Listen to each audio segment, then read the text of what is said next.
meus amores, Tivani hoje está com o S, som de Z, entre duas vogais. Preste atenção. Todos são entre duas vogais. Então, tem um som de Z. E também tem muita gente que está me pedindo a letrinha de mão, a manuscrita. Então, preste atenção. A, S, A, Z. A, Z. Vamos lá.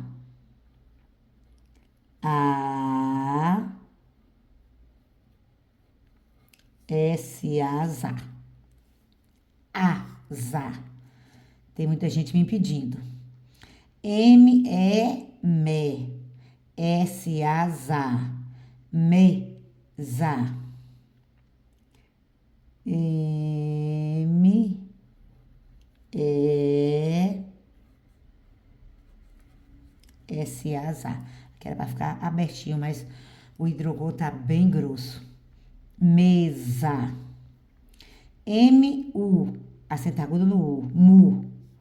S, I, Z. C, A, K. Música. M, Humo. S, I, Z. C, A, K. Música. A, S, I, Z. L, O, Ló. Asilo. A, S, I, Z. L, O, Ló. Asilo. R, I, Ri. S, O, Zó.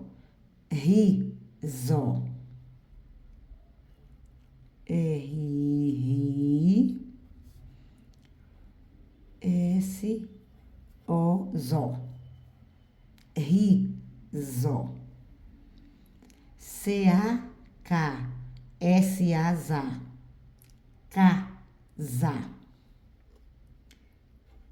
C, A, K.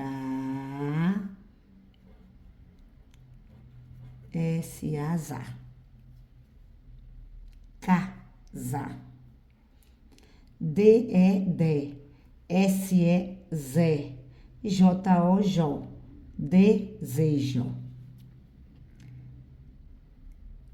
D, E, D.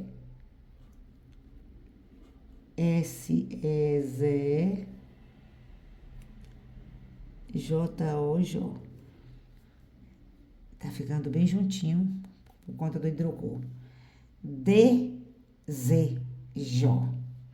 Então, Tivani vai lendo agora as letras bastão e passando com a letra manuscrita, de mão, certo?